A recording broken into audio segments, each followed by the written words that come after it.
Praise lord. మన ప్రభు అయిన క్రీస్తు యేసు నామమున అందరికీ ఈ ఉదయకాల సమయమున శుభాభివందనములు తెలియజేసుకుంటున్నాను.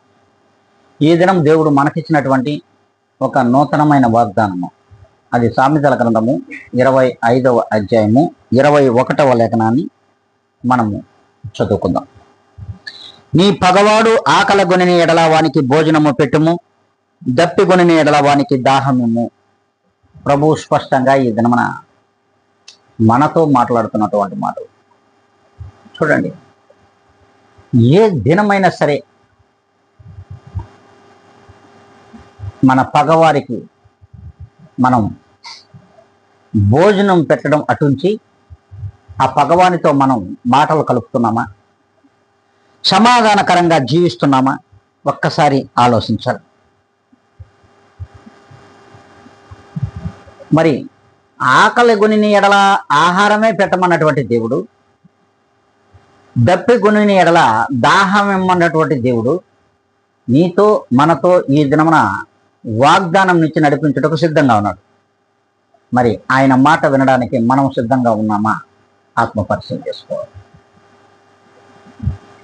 పగవారు శత్రువులను అటు పక్కన పెడితే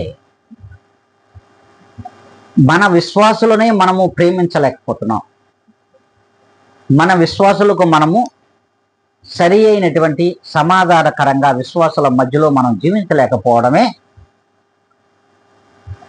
మరి ఒక ప్రభువుకి వ్యతిరేకం.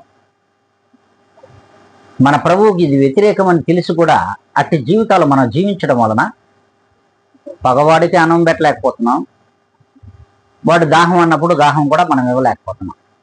కనుక ఈ దినము నుండి అయినా మనం మన శత్రువులను మన పగవారిని ప్రేమించే వారిగా ఉందాము అనుకుంటే అందరం కూడా తల్ల ఉంచుకుందాం, ప్రార్థనలో ఎత్తుకుందాం.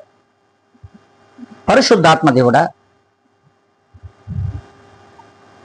నీ పాదములకు కృతజ్ఞతలు, స్తుతి స్తోత్ర అర్పణలు నీవిచ్చిన ఈ దినంను బట్టి ఆయుష్కాలంను బట్టి చెల్లించుకుంటున్నాం. ప్రభా, నీవిచ్చిన ఈ గొప్ప వాగ్దానమును మా అందరి జీవితంలో ఈ దినం నుండి అయినను నిశ్చయముగా నీవే నీ కృప చేత ఫలింప చేయమని బ్రతిమలు అడుకుంటూ వీక్షించున్నటువంటి ఎదుగునగా వీక్షకులందరినీ విశ్వాసులందరినీ నీ చేతులకు అప్పగించుకుంటూ నన్ను నేనుగా అతి మిక్కిలిగా తగ్గించుకొని క్రీస్తు యేసు యొక్క గొప్ప ఘనమైన నామములో అడిగి వేడుకొని ప్రార్థిస్తున్నాను మా తండ్రి, ఆమేన్.